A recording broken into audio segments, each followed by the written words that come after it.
Olá, meus amigos, minhas amigas, sejam todos muito bem-vindos a mais um Direto ao Ponto Entrevista.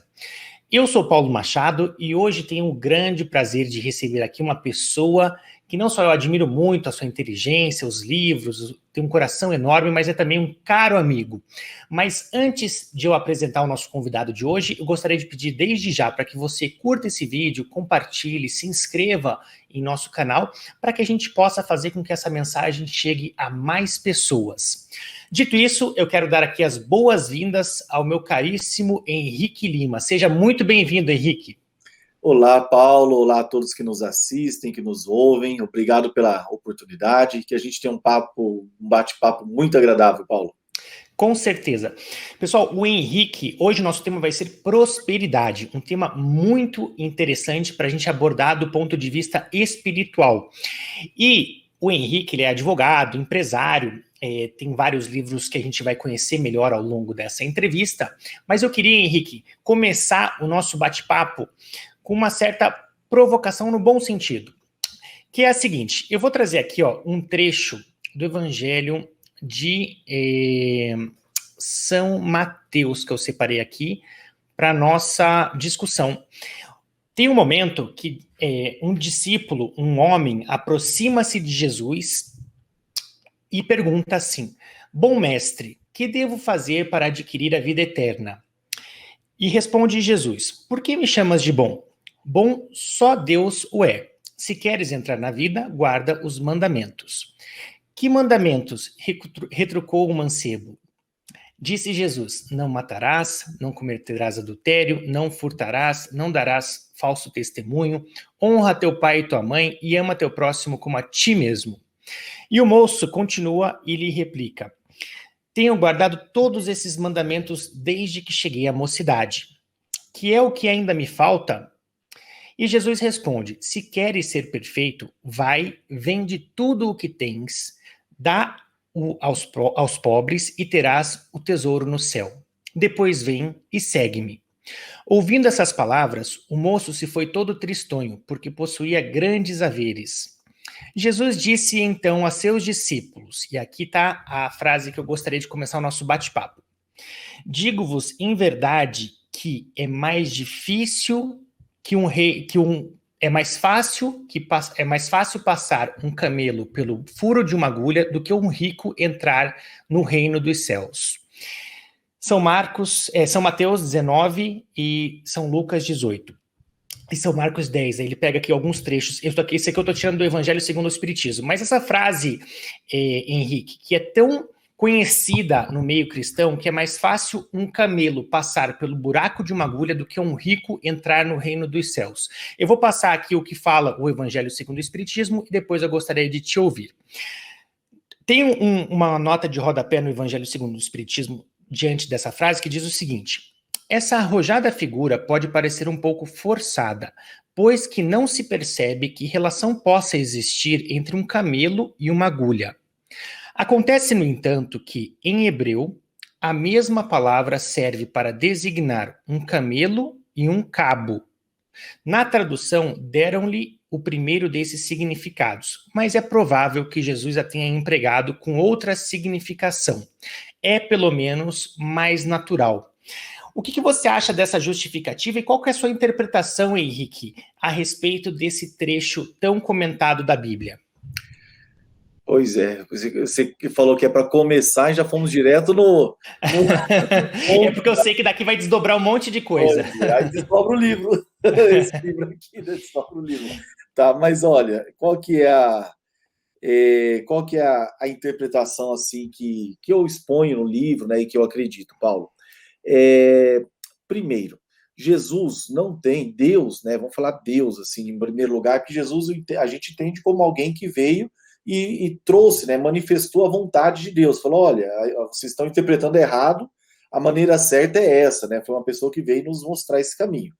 E Deus, ele não tem problema algum com alguém ser rico, com alguém ter prosperidade, com alguém... Aliás, ele até fala, né, lá na lei, lá atrás, né, em Deuteronômio, ele falou: olha, se fizer isso, as bênçãos vão te perseguir. Se fizer aquilo, as maldições vão te perseguir. Daí ele fala assim: eu te dou liberdade, mas escolhe a bênção, né? Então Deus quer que a gente seja abençoado. Só que daí falou, ele quer, mas aí fala que né? Eu vou me perder, não vou entrar no reino do céu. Como que é isso, né? A questão, Paulo, é o apego, né? Por que que fala que o rico dificilmente entrará no reino dos céus? Porque quem tem muito, né? É muito fácil se apegar aos bens materiais, é muito fácil a pessoa que tem uma conta bancária gorda deixar de acreditar, né, em algum momento que é Deus que protege ela, que é Deus que cuida da vida dela, ela pode começar a pensar que porque tem dinheiro ela tem uma vida tranquila, que ela tem saúde porque ela se alimenta bem, que ela tem segurança porque mora num lugar, né, com segurança privada, tal, e daí ela muda, né, a fé, a esperança, né, a confiança, tira de Deus e passa para as criaturas, né, para aquilo que foi criado aí na natureza. Então, por isso que fala dessa dificuldade do reino entrar, do um rico, né, entrar no reino do céu. Então, esse é um desdobramento. A questão do jovem rico ali tem toda uma outra forma também de entender a situação dele, porque olha que interessante, né? Ele pega primeiro e fala, ele aparece lá como uma pessoa justa, né? Olha, eu já guardo os mandamentos. Daí Jesus fala, então, vende, dá tudo para os pobres, né? Vende, dá para o pobre o dinheiro e me segue. Olha que interessante. Daí, até a própria Bíblia explica, né? Por ele ter muitos bens, ele saiu triste, né? Foi lá e assim, não aceitou, né, a sugestão. Olha que oportunidade que ele perdeu. Ele poderia ser uma pessoa que ia mudar, apesar de que nós estamos aqui falando dele, serviu para nos ensinar, né? Mas daí, Paulo, olha que interessante aí a situação. Jesus falou para todo mundo que perguntou sobre como herdar a vida eterna, que teve ali uma conversa com Jesus. Ele falou para todos venderem tudo e dar aos pobres? Não. Teve uma pessoa que ele falou, você tem que nascer de novo, né? Que é uma passagem que no Espiritismo se cita muito de Nicodemos. Tem um outro que falou, ele falou que larga esse marido que ele também não é seu, né? Me segue, falou lá para a mulher samaritana. Teve um outro que ele falou para fazer trabalho social, né? Contou a historinha lá para o mestre da lei, o doutor da lei. Tal. Então, para cada pessoa, daí qual que é a interpretação que a gente tem? Jesus, né? Ele, para cada pessoa que vinha perguntar algo, ele pegava e apontava para aquela pessoa exatamente a falha que ela tinha. Então, talvez, se fosse eu chegando falando, Jesus, o que eu tenho que fazer para ir para o céu? Ele talvez ia falar uma coisa completamente diferente. Por exemplo, rasga os seus títulos, né, suas pós, mestrado, tal, rasga tudo e me segue. Quer dizer, por quê? Porque talvez ele vai fazer aquele raio-x e falar, isso tá te desviando. Talvez para o Paulo Machado vai falar outra coisa diferente. Então, para cada um, Jesus apontava onde estava a falha. Então, a interpretação que a gente tem é que por isso foi tão específico, né? Porque ele era apegado ao dinheiro e Jesus, na hora, já percebeu a situação. Pensamos assim. Não, e faz muito sentido refletindo agora com você, Henrique. Até puxo também agora Abraão, né? Que a prova do sacrifício do filho de Abraão, Jó, que tirou tudo de Jó também. É como se Deus fosse testar a nossa fé. E para esse jovem rico, realmente o que pegava para ele era o apego, né? Então, agora a gente vai entrar na parte do seu livro, que você já deu uma palhinha ali, que eu quero apresentar para as pessoas também, depois a gente vai ver como é que faz para adquirir, como é que faz para saber mais, sobre essa questão da prosperidade. Em relação...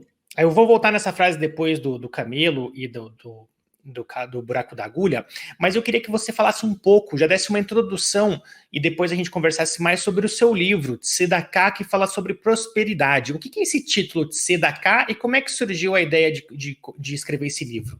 Pode mostrar ele pra gente aqui. É esse daqui, né?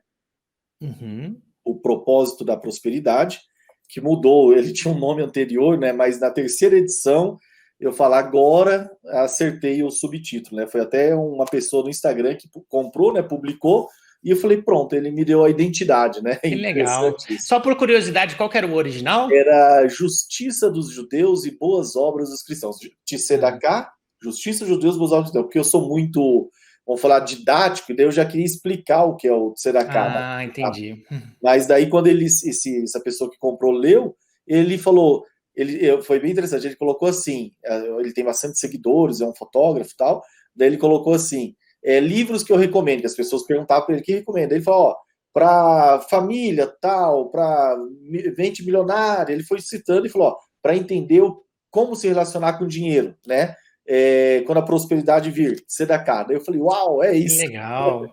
Não, e gostei mais, viu? Muito bom mesmo. O propósito da prosperidade curto e impactante. Então, essa daí é a ideia. Tzedakah, a palavra, né, hebraica, né, tzedakah, na verdade, é com Z, né, e com H no final. Mas eu trouxe para o Brasil, né, coloquei o português mais simples, ali é o tzedakah.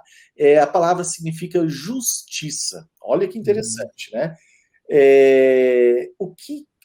Que tipo de justiça? Os judeus ensinam, né, os rabinos ensinam que parte da nossa renda, com base sempre na Torá, na lei, né, naquilo que Moisés recebeu lá no monte, né, Sinai, depois de sair do Egito, que parte da nossa renda obrigatoriamente deve ser destinada às pessoas com necessidade, né? Daí eles até falam que é diferente de tzedakah, a justiça que eles entendem como que eles chamam de tzedakah, da caridade que nós cristãos praticamos. O que eles falam é o seguinte: a caridade você faz se sentir vontade, se quiser, é a visão deles, né? Não é bem assim, mas é como eles nos enxergam, né? E eles falam, e o nosso não, nosso, você tem obrigação de ajudar a quem precisa, né? E a gente entende também como cristão que é uma obrigação do cristão praticar a caridade, fazer o bem, né? E daí a ideia do livro foi justamente, até essa passagem que você abriu a entrevista, Paulo, ela é muito impactante no livro. Por quê? Qual que é a situação? Começa eu, né, no caso, e várias pessoas vão para a igreja, ou vão se aproximar de Deus, vão ler Bíblia, vão fazer alguma coisa relacionada a estudar as questões espirituais, e daí começa a ver que se você se alinhar, vai vir uma prosperidade. Se você começar a praticar aquilo que é a vontade de Deus, a prosperidade é meio que natural, né? Que você vai corrigindo ali, né? A sua vida em algumas áreas e aquilo ali vai se ajustando.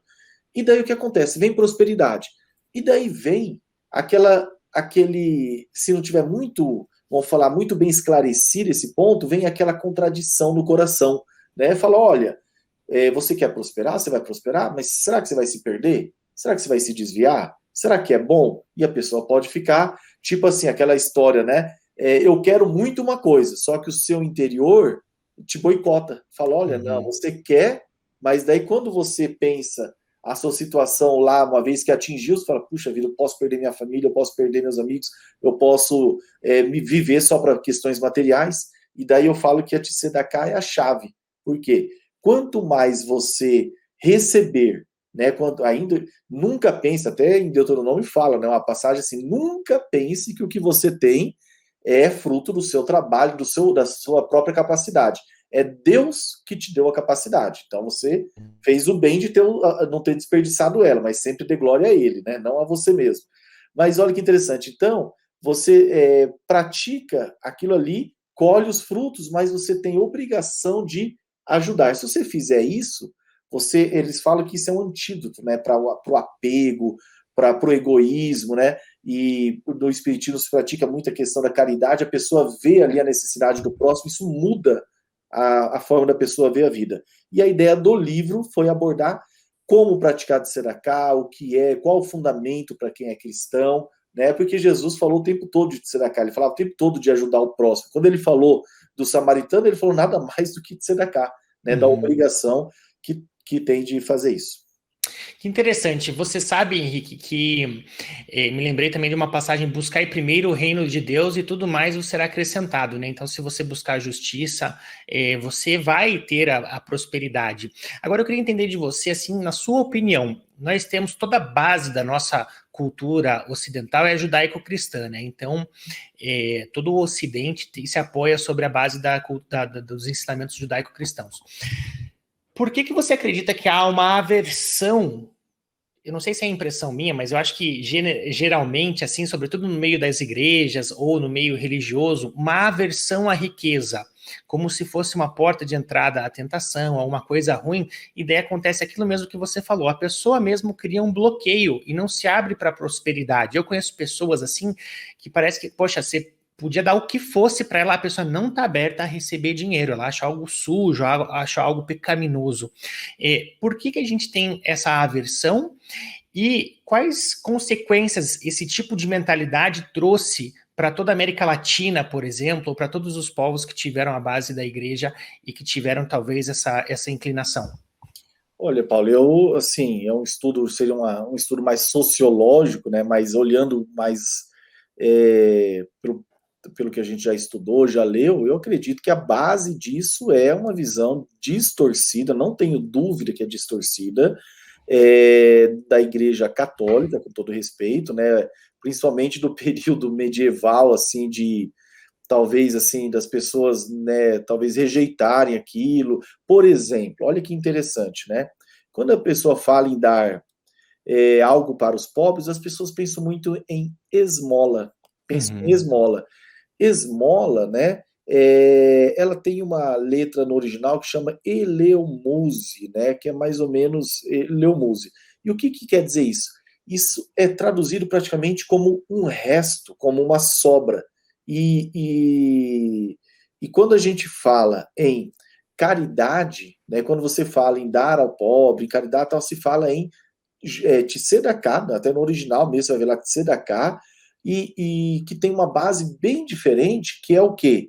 Você nunca dar menos que o necessário para pelo menos um alimento. A Bíblia fala que nós temos obrigação de dar atenção ao pobre para suprir suas necessidades. Então, e daí foi construindo aquela questão de dar moedinha.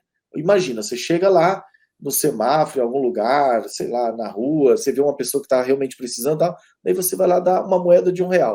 O que aquilo vai ajudar? 50 centavos. Só que a pessoa, naquela visão, talvez, né, não quer atacar a Igreja Católica, ela mudou, tem mudado, é bastante diferente, mas veio isso na cultura que você fala, né? Daí o que uma moeda de 50 centavos? Ah, daí ele junta 30 moedas e tem lá R$ 15 lá e consegue comer.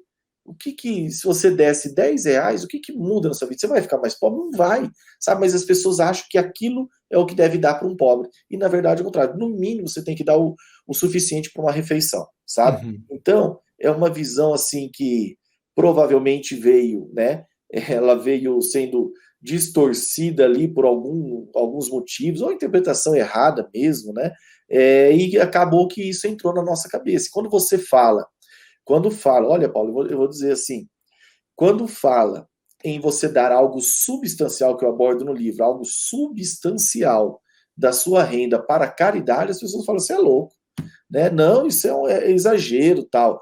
E assim, eu sustento no livro, no mínimo, né? Eu falo, olha, não existe para quem é cristão, nós não estamos debaixo de regra, de lei, né? Daquela coisa judaica ali da Torá, Uhum. mas, no mínimo, eu falo assim, né? Com toda a explicação, com toda a ressalva que eu faço aqui no livro, no mínimo, 3,33%, deve ter um fundamento para isso, né? Como Uhum. advogado está aqui, e eles falam até no máximo 20, coloca o máximo, né? Apesar que Uhum. também não, tá, o máximo não tem ali. Uhum. Mas assim, ou seja, você vê que não é algo assim desprezível, igual as pessoas Uhum. acham que é. Às vezes a pessoa ganha lá, por exemplo, 10 mil por mês e dá 50 ali de esmola somando o mês inteiro e acha que, olha, eu ajudei os pobres. Tem que ser, Paulo, proporcional à capacidade de cada um. Tem que ser proporcional.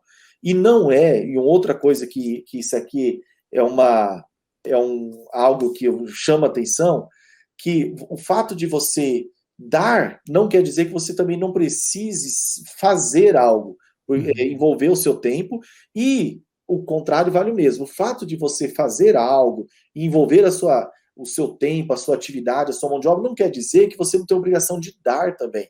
Uma Uhum. coisa é você pôr a mão no dinheiro, isso tem um desdobramento para a sua vida, e pôr a mão no dinheiro e entregar para quem precisa, e a outra é você se envolver pessoalmente, né? E fazer isso aí, eles já chamam de chesed, C-H-E-S-S-E-D, chesed, que é o ato de bondade, diferente Uhum. do ato de justiça, que é tzedakah.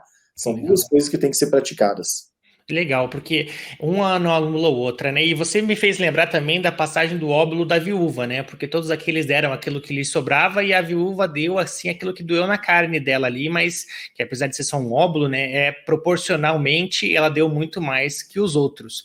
E isso do envolvimento, também, às vezes a pessoa vai lá, doa de uma forma automática, um débito automático para alguma ONG aí e acha que está em paz, né? Assim que nem vê aquele dinheiro, não sente falta, você tem que sentir um pouco, né? Para Tem vocês. que sentir, cara. Olha que interessante. Ó, tem várias recomendações. Compra o livro, pessoal, por favor. Né? Olha, tem várias recomendações. Uma delas, por exemplo, se você vai lá e separa milão por mês para oferta, para dar.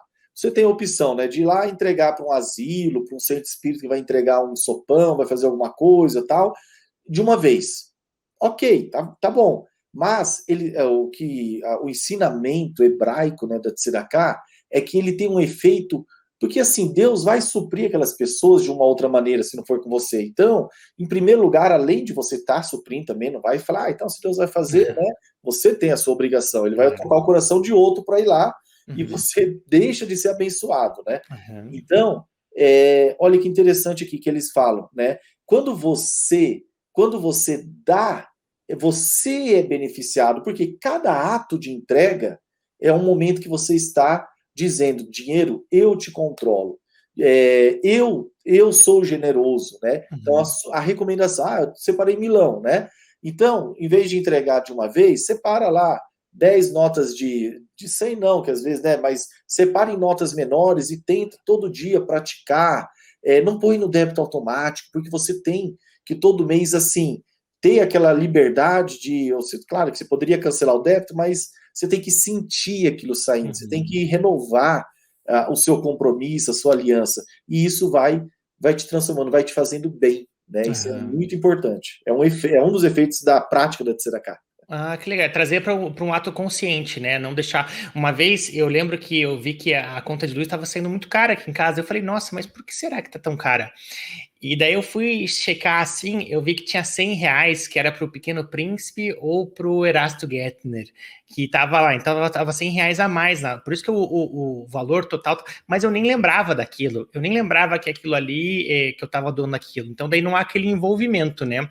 E a outra questão que, voltando sobre aquela questão do porquê nós temos essa aversão ao dinheiro, eu li uma vez que nós, latino-americanos, a gente se apoia muito na base da Igreja Católica, assim como você, nenhuma crítica, e os canadenses, europeus, americanos, os europeus também são muito católicos, mas principalmente os americanos, Norte eles se da apoiam. Europa, né? Isso, eles se apoiaram muito na questão luterana, né, nos evangélicos, e a frase ali era ajuda-te e o céu te ajudará. Então faça aquilo que você tem que fazer, prospere, ganhe dinheiro. Parece que é uma coisa que sai até difícil às vezes, né? Falar assim, olha, não, Deus quer que você prospere, que você seja rico. Poxa, porque parece que o rico, a gente tem uma imagem meio O demonizada judeu do rico rico. lá do como que é, o Mercador de Veneza, né? Aquele Também, cara, né? também, que é aquele cara avarento, que é aquele cara mão fechada, ou pior ainda, o cara que conquistou a sua fortuna tornando outras pessoas pobres. Aí já entra uma outra ideologia também de que para os pobres deixarem de ser pobres, os ricos têm que deixar de ser ricos, né? Então que deve haver uma divisão igualitária. Então tem várias discussões, mas eu queria que você passasse uma reflexão para quem nos assiste agora e tem esse bloqueio interior. Poxa, eu queria estar livre, assim, falar de consciência limpa. Eu quero ser rico. Algo que às vezes assim não sai espontâneo das pessoas porque existe esse sentimento de culpa atrelado à riqueza. Uma coisa que a gente vê, igual você falou dos Estados Unidos, tal, a base dele mais protestante, né? Tem até o Max Weber, né, o primeiro sociólogo, né, que escreveu a origem da riqueza, né, fala sobre a prosperidade e a questão do protestantes, né, do protestante, o Max Weber, é um clássico. Mas o que interessante, Paulo, que assim, e até hoje tem, né? As pessoas, né? Isso tem que ser quebrado na nossa sociedade para as pessoas poderem desfrutar de uma prosperidade. Elas acham que você apontou muito bem isso, que você ser rico é porque você enganou alguém, é porque você fez um negócio, né, sujo, tal. E olha, Paulo, você deve conhecer vários exemplos, eu conheço de muita gente que ficou rica, não ganhou um dinheirinho, mas ficou rica, prosperou, trabalhando dentro do jogo, dentro da regra, trabalhou sem pisar em ninguém, sem enganar ninguém, trabalhou da maneira correta. É que as pessoas saem muito na mídia, né? As corrupções contra os governos, né? A coisa do poder público, tal, daí ou os servidores públicos às vezes que, né, tem algum desvio lá, alguma coisa, daí é rico porque fez coisa errada. Então, isso tem que acabar. Tem muita gente que desenvolve um produto, que desenvolve uma empresa, que faz uma atividade, por exemplo, um médico que atua numa área, que monta um hospital, que é um engenheiro. Tem muita gente que prospera fazendo a coisa certa, sabe? Eu tenho um colega, né, o Oséias, né, até eu citar o nome dele, cara, ele tem lá acho que tá com 180 funcionários, uma empresa porte bom, né, já médio para médio, mas ele fala, Henrique, eu deixo de vender. Meus vendedores, às vezes, os que não estão acostumados com o meu negócio, né? Ele distribui alimentos, ele fala, olha, eu deixo de vender porque a gente não faz nada sem nota. Eu não tiro nada, eu perco cliente, eu deixo de... Tem gente que é 3 vezes o meu tamanho, mas olha, e ele assim, ele é esse cara, o cara que cresceu, tá fazendo tudo certo. Então as pessoas têm que saber que é possível prosperar fazendo certo. Ponto. Então isso já tira, porque quando fala, olha, você quer prosperar, daí a pessoa pensa em coisa errada. Não. Dentro do jogo, né? Dentro do certo. Quer bem, eu quero prosperar, eu quero ser rico. O que você, daí, uma coisa tem que pensar é o seguinte, porque a própria palavra faz um alerta que o apego, né? Aqueles que desejam ficar rico caem em muitas ciladas. Por quê? Porque elas se tornam, né? O apóstolo Paulo é muito claro nisso. As pessoas acabam assim, meio que se submetendo porque quer ficar rico a algumas situações de desvios. E qual que tem que ser o foco, em primeiro lugar, né? Não é ser rico. Se tiver um jovem falar, eu quero ser rico. Não fala que eu quero. Aceite a riqueza. É diferente. E daí você pensa assim, eu quero ser, por exemplo, um designer, né? Eu quero ser o melhor designer do meu estado, do meu país, eu quero ser uma referência. O dinheiro vem como consequência. Eu quero ser o melhor advogado, eu quero ser o melhor médico, eu quero ser o melhor engenheiro, o melhor comunicador, o melhor desenvolvedor de app, o melhor. E fazer algo que você... os rabinos encontram uma coisa interessante, está até no Talmud, que fala o seguinte, olha que bacana. A primeira pergunta que fazem, né? O cristão fala que quem vai estar no céu esperando é São Pedro, né? O judeu fala que a primeira pergunta que vão fazer para você no céu é como você se comportou nos negócios. Como você agiu nos negócios? Porque é ali onde você tem mais chance de deixar o egoísmo, né, a ambição, o descontrole tomar conta. Então, pensa o seguinte, mentaliza, eu quero ser o melhor no que eu faço. O dinheiro vem como consequência. E quando ele vir, você pensa o seguinte, ele não pode te dominar. Então, você pega e entrega parte disso. Não estou falando para entregar para a igreja, para algum lugar assim. Se você tem pouco, né? Entrega para pessoas que você conhece, faz uma doação anônima, se você se sentir mais à vontade. Se você tem muito, ajuda a construir alguma escola, ajuda em algum asilo. Tem tanta oportunidade de ajudar, né? Várias, né, opções, né, Paulo? Então, a questão é, não rejeite, saiba que é bênção, e o seu foco tem que ser em desenvolver o seu trabalho fazendo algo bom. Mas como assim algo bom? Olha, por exemplo, como advogado, vamos dar um exemplo, você pode ter uma linha de atuação que você faça algo que no final você não vem com a história de que minha vida profissional não tem nada a ver com quem eu sou, tem tudo a ver. Então não pense, né? Eu vou fazer aqui, mas eu ajudo depois na igreja ou no trabalho social, tal. Não, então você tem que usar o seu talento para o bem, né? Vou desenvolver um produto, desenvolva algo que ajude as pessoas, né? Que agregue, que preserve o ambiente, que tal. E daí a prosperidade, quando ela vir, não rejeite, devolva a parte e tenha liberdade de desfrutar aquilo. Se você pegar a linha Eclesiastes, né? Salomão falava assim você ter o prazer em desfrutar a sua conquista, aquilo ali. Se for de maneira honesta, se você está ajudando, não tem estresse, você não vai se perder por aquilo, tá? Uhum. É a mensagem. Não, e faz todo sentido, assim, é mais uma vez, né, buscar primeiro o reino dos céus, né, que é ser o melhor naquilo que você faz, que é buscar fazer o certo, o bem, as coisas da maneira correta, e tudo mais vos será acrescentado. Então, eu vejo que é por aí também, Henrique, é que às vezes a pessoa fala, poxa, eu tô num carrão aqui, e daí tem uma criancinha ali, uma mãe com uma criança no colo, e isso daí não deve se... Eu não consigo Sempre vai desfrutar. Sempre eu não consigo desfrutar diante da miséria alheia, mas aí que entra essa questão, né? Mas você tem a responsabilidade de ajudar. Se você, a quem muito foi dado, muito será cobrado também, né? Como você falou, de acordo cada um com a sua capacidade de ajudar. E eu penso assim também que, por exemplo, aqui até fazer um parênteses, porque a gente falou da Igreja Católica, estamos num programa espírita, os muçulmanos também têm muito forte a questão da caridade, até a questão do Ramadã lá, e o Henrique, ele é evangélico. Então, isso aqui não tem problema nenhum aqui no nosso programa, todos são muito bem-vindos, nós somos todos irmãos em Cristo, e até aqueles que não, somos todos filhos de Deus, né?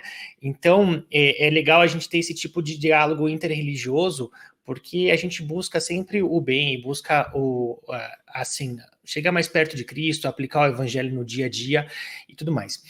Tem uma diferença que entra a questão da reencarnação para tentar explicar no Espiritismo por que, por exemplo, os nossos filhos nasceram com um lar, com uma família amorosa, com condições de ter uma boa escola, e do outro lado da rua, uma criança nasce ali numa condição totalmente precária, de uma mãe solteira, viciada em crack, sabe? E daí você tenta entender assim, olha, onde que está o tzedaká, a justiça, né, divina diante de uma criança que nasceu assim e a outra que nasceu ali. Mas ouvindo você agora, Henrique, acho que isso só, mesmo que você tire a reencarnação da equação, acho que só é um chamado maior ainda para a responsabilidade daqueles que têm de equalizar um pouco essa diferença aí, e ajudar essas pessoas que realmente precisam. E você falou em ajudar alguma causa, eu sempre falo assim, procure uma causa com a qual você se identifique. Porque vamos supor, eu estou aqui, eu vou separar os R$ 1.000 que você falou. Eu posso doar desde o hospital para o câncer infantil, que é uma causa super nobre, posso doar para salvar as baleias, que tem jeito, para os cachorrinhos de rua. Eu não sei, procure algo que toque o seu coração, porque eu acho que aquilo vai ter muito mais sentido. Vamos supor, se eu tenho aqui a Bisa, mãe da minha sogra, que é tão bem cuidada, uma senhorinha de 91 anos, querida, amada, tá ali no meio de todo mundo. E eu vejo tantos asilos precários ou velhinhos abandonados, e aquilo me toca, poxa, eu vou concentrar minha doação aqui, ou numa casa espírita, ou na sua igreja, não importa. Mas eu acho legal que tem esse significado por trás. A minha pergunta para você agora, Henrique, Chico Xavier falou uma vez que a riqueza é uma das provas mais difíceis, que ele mesmo não saberia se ele conseguiria lidar com a riqueza por causa das tentações. Onde que você separa essa linha do que, olha, eu vou ter um carro a mais, aonde que eu começo a entrar muito num consumismo desnecessário e começo assim, a entrar naquele canto da sereia onde o dinheiro começa a me dominar sem que eu perceba? Quais são tuas armas para se proteger em relação a isso? Quais são os sinais que a gente pode detectar? Que perigo! Né? Eu não sabia que o Chico Xavier tinha falado isso, porque é a base, né? Inclusive está para quem gosta de ler sobre judaísmo também, está no Talmud isso, né? Que são dois testes, né? Da riqueza e da pobreza. O mais difícil da riqueza. O que está à prova na pobreza, né? A pessoa vai blasfemar contra Deus, ela vai murmurar, ela vai, né? Quando ela murmura, é equivalente ao pecado da idolatria. Olha que desdobramento, é um outro assunto. Agora, da riqueza, né? Na riqueza, a pessoa se esquece de Deus, né? Passa a acreditar que é fruto do próprio trabalho. Então, é muito fácil a pessoa, em algum momento, esquecer. Paulo, com relação a padrão de vida tal, a ideia é que seja proporcional à renda. Então, vamos falar de carrão, né? O que é carrão para nós, né? Vamos falar assim, a pessoa tem lá um carro que custa aí, vamos falar um Corolla, né? Um exemplo, um Corolla. A pessoa tem um Corolla. Para algumas pessoas, é um carro simples, até a pessoa nem ia querer, ela acha até meio popular. Para outros, né, vão falar que é um big de um carro. Falou, cara, meu sonho é ter um Corolla, né? Então, assim, não sei se pode falar o nome do carro que eu tô falando, né? Pode, Nossa, assim, não. um exemplo, né? Vamos falar um carro. Então, assim, mas entendeu, né? Uhum. Então, é proporcional o quê? A renda. Vou dar um outro exemplo. Uma vez eu estava pedalando com um amigo, né? E ele pegou e falei, Henrique, cara, eu tava querendo comprar um Rolex, cara, o que você acha? Se o cara tava sendo consumido por aquilo ali, mas pensando, tem gente passando fome, tem tal, né, aquela coisa toda. Eu falei, você acha que eu posso, não posso, é pecado, não é? Eu falei, meu irmão, é neutro. O que você vai ter que fazer para comprar o relógio que você quer? Você vai deixar de ajudar nas entidades que eu espero que você já ajude, eu espero, né, que você já ajude. Você vai deixar de viajar com a família, vai deixar de sair, tal, vai deixar de às vezes de fazer alguma coisa para os filhos, vai deixar, né, vai ter que parcelar em tantas vezes, vai virar aquele estresse, porque ou não, ou você compra um relógio desse, igual outro compra um relógio de R$ 200, né? Qual que é a proporção? Daí Uhum. responde. Tem gente, né? Não sabemos quem está nos ouvindo, mas tem pessoas que um relógio desse que eu citei é troco. Tem gente que fala, será? E tem muita gente que é troco, do carro que for é troco, né? Então, e tem outros que seria a mudança da família inteira da pessoa aquele recurso. Né? Então Uhum. tem que ser proporcional. Não tem problema se você está em dias, né, entre aspas, Uhum. com a sua ajuda. E olha que legal, sobre o parâmetro da ajuda, né? Vou dar um parâmetro. Henrique, quanto que ajudaria tal?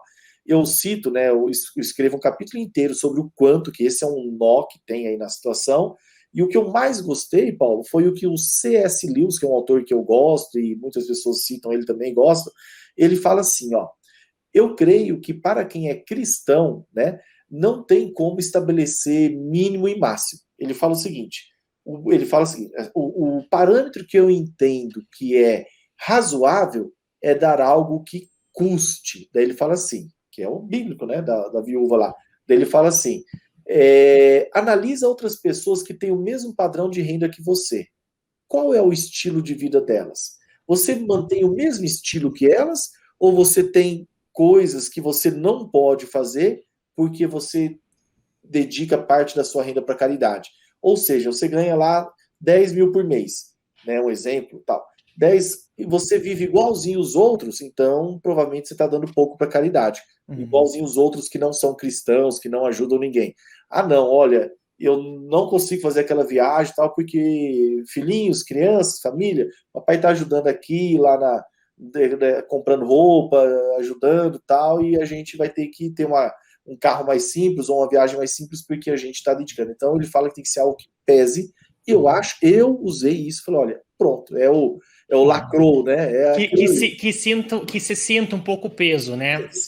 Tem que sentir, Sim, senão é irrisório, né? sim. O próprio o rei Davi, né, lá atrás, lá quando estava consagrando o templo e tal, ele pegou, todo mundo deu, né, as ofertas, os bois e tal, e ele falou, não vou dar algo que não me custe. E ele fez uma grande oferta pessoal. Por quê? É o Uhum. princípio, né? Proporcional, né? É proporcional que tem.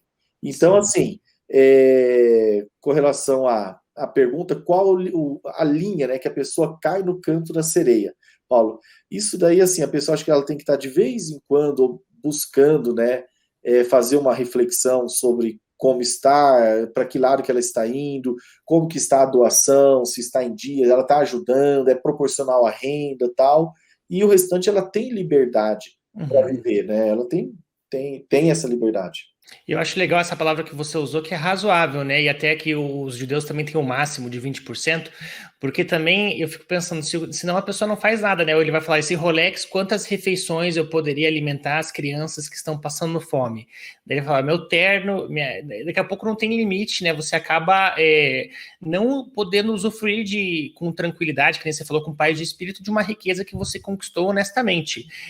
Mas desde que, como você falou, que você esteja em dia aí com a sua caridade, honestidade, com que você realmente alcançou esse dinheiro de uma maneira lícita, que você ajude os outros e assim por diante. Não vou citar aqui pessoas porque eu considero que são muito expoentes, como, por exemplo, Chico Xavier, que escreveu 490 livros, doou todos os direitos aí para a caridade, viveu e morreu num quartinho simples, uma casa simples, ou Divaldo Franco, que construiu a Mansão do Caminho, que acolhe não sei quantas mil crianças, mas a gente tem que ter um senso de proporção também, de que ajude cada um conforme aquilo que toca o seu coração, e eu acho legal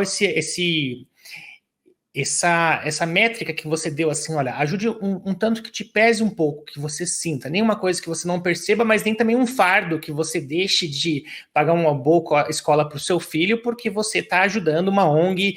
Então eu acho que é esse limite do razoável que a gente deve buscar. Agora, uma pergunta assim, imagine, Henrique, que você está no farol e vem um cara pedir dinheiro. Com a mão toda queimada. Isso. Esse é outro conflito que muitas pessoas têm, que falam assim, poxa, eu vou dar os 10 reais para ele fazer a refeição, mas eu tenho certeza que ele vai gastar em cachaça ou vai gastar em droga. Nesse caso, qual que é a postura aí que você enxerga que uma pessoa deveria ter do ponto de vista cristão?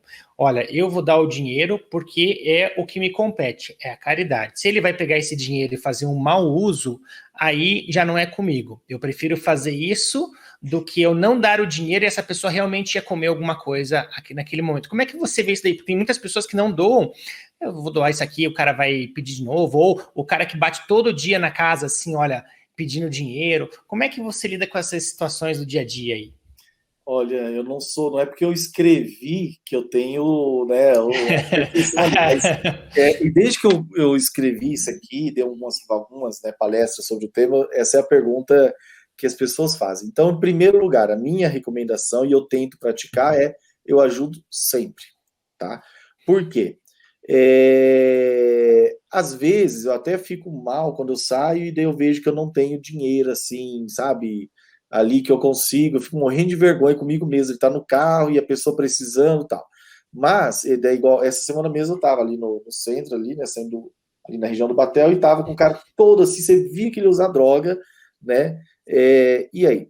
Primeiro, olha, quem aqui que está nos ouvindo já não fez aquela, né, aquela conversa, o diálogo interno que nós sempre temos, tal, com Deus, falou, Deus, fala comigo, me dá um sinal, acontece tal coisa, né? Quem nunca fez isso? Então, às vezes, né, naquele momento, aquele morador, aquela pessoa recebeu um monte de não, porque as pessoas não querem, e ele falou, Deus, me dá um sinal que o Senhor ainda me ama, tal, que eu consiga a refeição. Daí, pá, né, a pessoa vai lá e dá. Então, pode ser, por que que não? Uhum. Agora, e tem uma coisa que é o seguinte, cada um faz a sua obrigação. Vamos falar agora já numa parte mais legalista. Minha obrigação é ajudar, ponto. Quem recebeu, eu não vou prestar contas por ter dado, porque eu fiz algo segundo uma direção de Deus.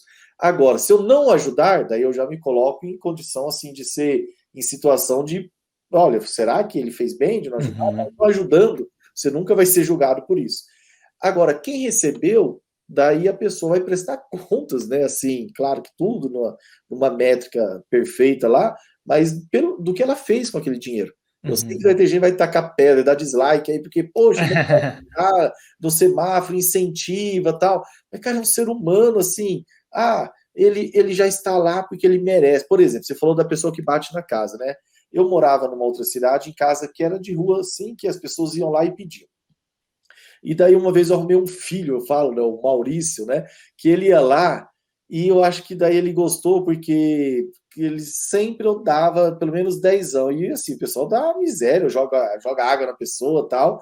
E assim, óbvio, né, aconteceu o quê? O cara virou a ponto de quando eu não abrisse assim, o portão, que tinha hora que estava incomodando e eles perdem o limite, e daí ele chutava o portão, falava, eu sei que tem gente aí e tal.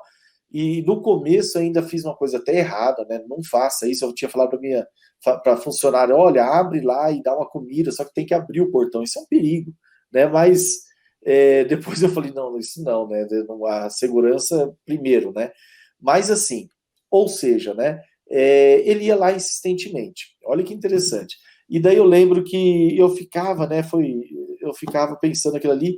E daí a gente pensa o seguinte, o que fundamenta, né, vou falar aqui o capítulo 1 do livro, o fundamento da Tzedakah, de tudo, e o fundamento de quase tudo na Bíblia, nas questões espirituais. É um fundamento, um meta-princípio, né, no jurídico, no direito a gente chama.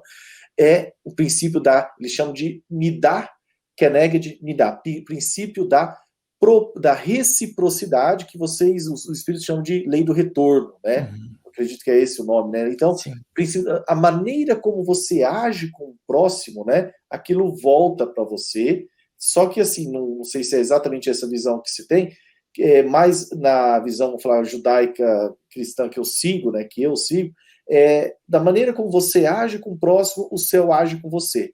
Então, por isso, Jesus, na oração do Pai Nosso, perdoa as nossas ofensas, assim como perdoamos a quem nos tem ofendido. Você faz, você recebe, né? De alguma maneira e tal. E o que acontece? Quando a gente está lá no Pai Nosso, qual que é a orientação do Pai Nosso, né? O pão nosso de cada dia nos dai hoje. Já pensou se Deus pegasse e falasse assim, olha, hoje eu não vou dar o pão nosso porque ontem você desperdiçou, você foi displicente, poxa, ô Henrique, todo dia você vai ficar pedindo pão aqui, cara?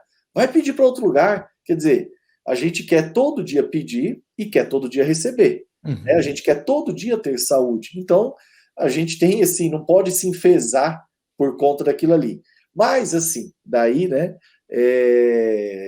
mas na prática, né, na vida real, tem situação que a gente se incomoda. E eu lembro, assim, que eu comecei a orar, fiquei incomodado, orando para Deus tirar, resolver aquilo ali, eu não sabia como sair, e daí eu parei de ajudar e comecei, assim, ajudava a cada tantos dias, fui espaçando com peso, e daí a pessoa acabou, né, que me encontrava às vezes, assim, eu estava no carro, não sei, ele tinha um radar para mim, né, e daí eu ficava assim, mas é uma situação que a gente está sujeito, sabe, Paulo? Eu não tenho. E assim, cara, a gente tem que fazer à vontade aquilo que a gente crê que é o certo, né? E daí vamos ser cada um. Os anjos estão aí, né, julgando cada atitude nossa, analisando, observando, a gente está recebendo por aquilo que fizemos, né? Tem várias reflexões, assim, no mundo ideal, a gente poderia pensar assim, não, então, olha, como que é o nome do teu filho aí? Maurício. Maurício. Tinha 2 metros de altura. Maurício, olha, se eu te der R$10 agora, você vai gastar amanhã, você vai me pedir mais R$10. Se a gente combinar de te der R$100, você carpe o meu jardim ali, faz alguma coisa, provavelmente talvez não aceitasse ainda por cima, né?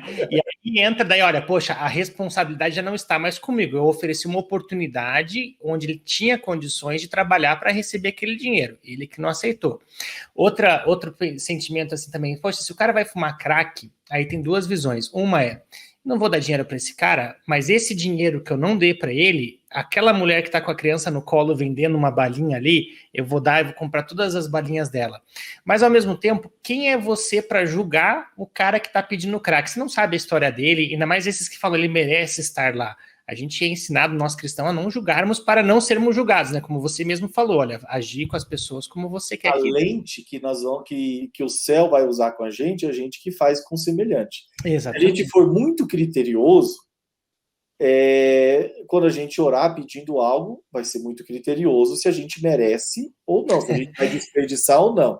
Qual que é o critério que eu ensino, sabe, Paulo? O critério nunca pode ser merecimento. Se a pessoa vai desperdiçar, se ela vai fazer errado, se ela já é a 1000ª vez que ela está pisando na bola, nunca pode ser esse. Mas se ela está realmente precisando.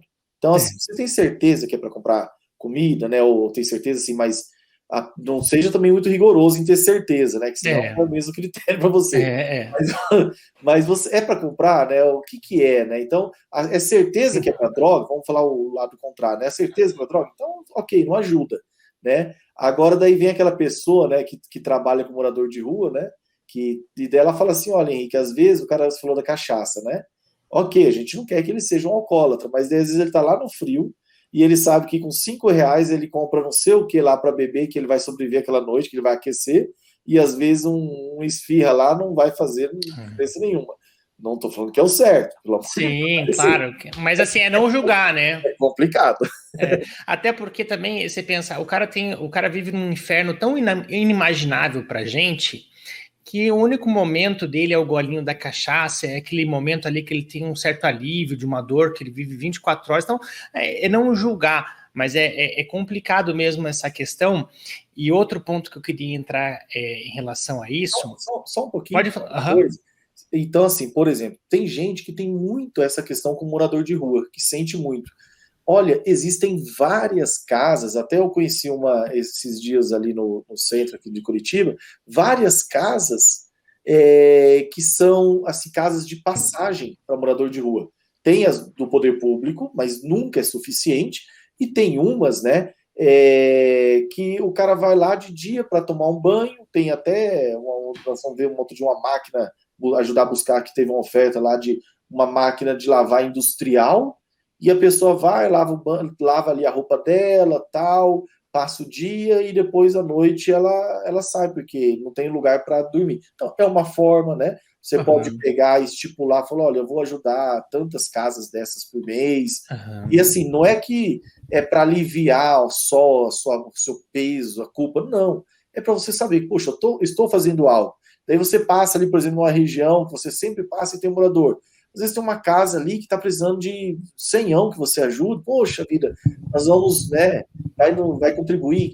E às vezes é pesado porque poucos ajudam. Se todo mundo ajudasse, era leve para todo mundo. Né? Então, quanto mais fazendo, melhor, né, Paulo? É verdade. E sobre tratar os outros como a gente gostaria, na verdade, a gente enxerga o cisco no olho do outro e não enxerga a trave que está no nosso olho, né? Então a gente não tem essa equiparidade assim no julgar os outros. Mas eu penso assim também sobre dinheiro. Tem muitas pessoas que vendem, sobretudo na internet agora, a ilusão de uma riqueza fácil, de uma riqueza rápida. No livro, você ensina a ser rico ou você ensina simplesmente a preparar a sua mente, ou como é que é a mentalidade judaica ou do Tzedakah para você se abrir para o dinheiro, e aí a partir disso você vai ter toda uma série de coisas que você vai precisar para fazer para receber dinheiro. É possível ensinar a ser rico ou não é? Como é que você vê essa visão? E também muitas coisas apelativas e sensacionalistas girando em torno do ensinar a ficar rico na internet. O que eu abordo, que é um capítulo que eu quase tirei na época para não parecer que estava indo por essa linha, né? Na igreja evangélica se fala em teologia da prosperidade, né? Que é o desvio. É bíblico, é divino a teologia da semeadura, que é o que? Você planta, você colhe. Então, semeou, você vai colher. Né? Então, ajudou, você vai ser abençoado. Ponto. Agora, daí tem gente que desvirtua isso, né? Sempre o problema é o desvirtuamento. A essência é boa, mas daí vem os falastrões aí, né? E daí desvirtua. Então, qual é aqui na Tzedakah que eu quase tirei, né? Que é a consequência para quem pratica. Pra você ter uma ideia, na literatura judaica tal, se fala, né, que o princípio financeiro mais importante, que mais tem peso na prosperidade do povo judeu é a Tzedakah. Por quê? Até eles tem o Talmud fala assim, que quando Deus quer abençoar, por exemplo, Deus quer abençoar o Paulo. Paulo está precisando de uma bênção assim e tal, o Paulo está orando, quer alguma coisa material, e daí Deus quer te abençoar. O que ele faz? Né? O Talmud fala assim, que eles enviam um pobre ou alguém em uma situação de necessidade tal, para ver como vai ser a sua generosidade e o seu coração. E daí tem gente que fala, poxa, eu estou orando, pedindo prosperidade, pedindo ajuda, eles me mandam um pobre pedindo dinheiro, né? E aí a pessoa não entende que é justamente a oportunidade dela provar, né? Dela dar a linha de como ela vai receber, né? De como vai ser. Então, isso é real. Eu creio muito nisso, sabe, Paulo? Nessa forma, nesse princípio, né? Aliás, a realidade espiritual, né? Os espíritas pregam isso mais que ninguém, eu acredito também, é muito mais real e palpável do que a física, né? Ela é eterna, né? Mas vamos lá. E daí, o que falo no livro, né?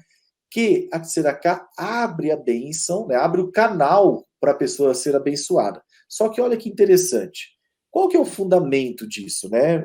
Qual que é o fundamento? Lá em tudo, né? Todo desdobramento bíblico que a gente tem é, de alguma maneira, um fundamento com base na Torá, lá no Antigo Testamento. E lá fala assim, quando tiver um pobre no seu meio, tá? Você vai estender a mão, você vai ajudar. Daí tem um conclusãozinha e fala assim, por esse motivo, Deus vai abençoar toda obra da tua mão.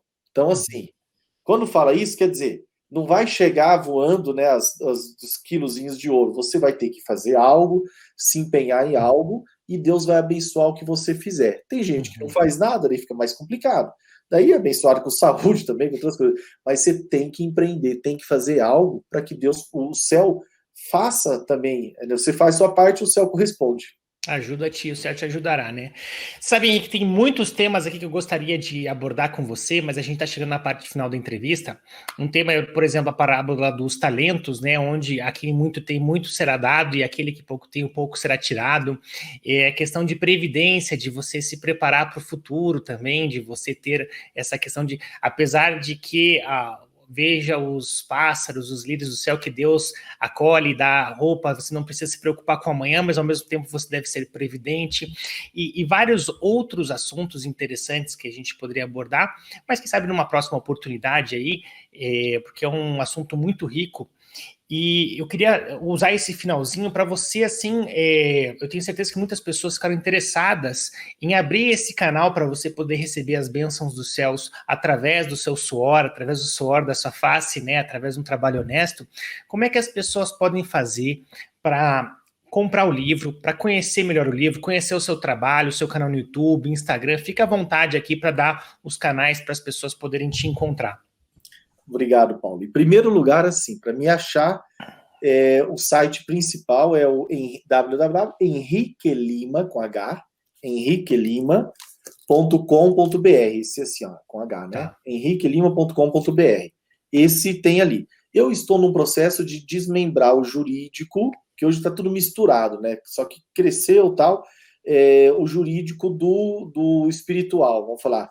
Eu até criei um site, está em desenvolvimento, que vai se chamar hslima.com, só sem o BR, e lá vai ter tudo também. Agora, se você colocar na internet Tzedakah, o propósito da prosperidade, vai aparecer na Amazon, vai aparecer em vários sites o livro à venda, tá? Está bem divulgado, né? E, se não, procura lá, Henrique Lima, Tzedakah, ou Henrique Lima Advogado, que a pessoa me acha, né? Daí tem canal do YouTube, tem tudo lá. Tá fácil de ser encontrado. Que legal. O livro tem versão digital também na Amazon ou é só impressa? Tem as duas. Versão digital, tem PDF, tem o impresso. A pessoa pode ter o acesso a um mini livro, né, uma prova, uma degustação. E assim, eu não sei se vocês têm o hábito de dar, de presentear, se não, eu poderia presentear com 3, né? Vocês sortearam de alguma maneira. Claro, muito bacana. Então, a gente vai bolar uma forma e vai falar para o pessoal como é que a gente pode, mas de qualquer maneira a gente vai deixar o seu site embaixo aqui, o link na descrição, tudo bem certinho. Henrique, olha, muito obrigado pelo nosso bate-papo, gostei bastante, tenho certeza que as pessoas também gostaram bastante. Que Deus abençoe sempre a sua vida aí e que você tenha muita prosperidade e ajude a espalhar essa prosperidade a todos. Amém, muito obrigado. Lembrando que prosperidade não é só financeira, né? A financeira hoje em dia, às vezes, é o menos importante, né? É verdade. Prosperidade é integral. Muito obrigado e que Deus retribua para vocês também. Quem não sabe, o Henrique teve a doença, que a gente não pode falar o nome aqui no YouTube, que eu acho que corta o alcance, mas passou por umas poucas e boas aí, acho que teve uma grande reflexão aí, que a vida pode ser um sopro, e que bom que hoje a gente tem ele aqui sorridente, feliz e com saúde para compartilhar tanto conhecimento que ele tem. E a você, eu agradeço mais uma vez a sua audiência, a sua participação, eu quero que você, peço mais uma vez para você se inscrever no nosso canal no YouTube, deixar seu like, compartilhar, saudar todos aqueles que estão acompanhando também pela Rádio Espírita do Paraná e pela TV Espírita do Paraná e a Rádio de Emissoras Espíritas Mundial. Agradeço mais uma vez a sua presença. Eu sou Paulo Machado. Se quiser conhecer mais sobre mim e sobre o meu trabalho, é só acessar paulomachado.com. Um grande abraço e até a próxima.